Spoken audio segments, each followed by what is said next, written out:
పేరు బాలరాజు అండి. మా మిసెస్ పోయి చాలా సంవత్సరాలు అవుతుంది.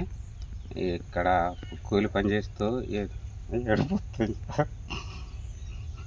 ఇలా బతుకుతామంటే హాస్పిటల్ తీసుకెళ్ళేసరికి ప్రెగ్నెంట్ తెలిసేసరికి నాకేం తెలియదు. తెలియకుండా నేను అయిపోయాను సార్.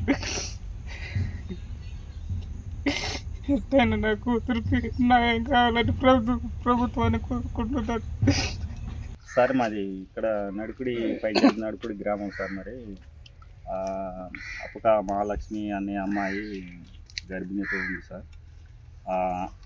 అసలు అది ఏంటన్నది బయటికి రావట్లేదు సార్. ఎవరు ఏంటన్నది కూడా బయటికి రావట్లేదు. అతని తండ్రి అనేవాడు బాగా తాగి బాగా ఇటాడి తిరుగుతాడు. వాళ్ళిద్దరే ఉంటారు వాళ్ళ ఇంట్లో. అక్కడైతే ఎవరు వెళ్ళరు, వాళ్ళిద్దరే ఉంటారు. వాళ్ళ అమ్మ కూడా చిన్నప్పుడే వదిలేసి వెళ్ళిపోయింది. వాళ్ళది పక్క ఊరు. అయితే ఈలోగా మరి గర్భిణి అని తెలిసిన తర్వాత మేమంతా ఊర్లో పెద్ద మనుషులతో సహకరించి పిలిపించాము. ఏంటంటే తలకాయ ఉంచుకుంటున్నాడు. అసలు ఎవరంటే నాకు తెలియదు అని తలకాయ ఉంచుకుంటున్నాడు ఈ మనిషి. మరి ఆ అమ్మాయికి మరి ఏంటి మరి ఇప్పుడు ఆ పరిస్థితి, అమ్మాయిని ఎవరు చూసుకుంటారు ఏది అంటే, సరే మా వాళ్ళు ఉన్నారు వాళ్ళకి ఒప్ప చెప్తానని చెప్పాడు పంచాయతీలో. తీరా చూస్తే మళ్ళీ అని చెప్పేసి ఇప్పుడు మళ్ళీ నన్ను ఎవరు పట్టించుకోవట్లేదని వాడు మందు దాగి తాడు తిరుగుతున్నాడు సార్. మరి ఆ అమ్మాయి గర్భిణీతో ఉంది.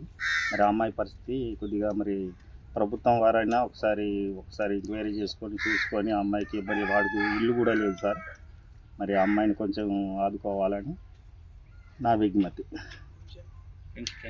పెన్షన్ కూడా రావట్లేదు సార్. మరి ఆ అమ్మాయికి కొద్దిగా అది కూడా మీరు కొంచెం ప్రభుత్వం వారు కొంచెం చూసి చేయాలి సార్.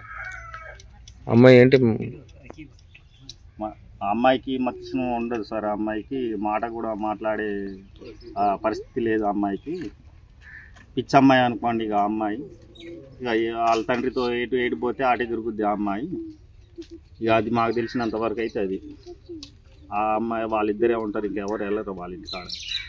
అది ఏంటని అడిగితే ఆ మనిషి మాకు సమాధానం కరెక్ట్గా చెప్పట్లేదు. తండ్రి వాళ్ళు ఇంట్లో అడిగితే వాళ్ళని కూడా సహకరించట్లేదు ఆ మనిషి.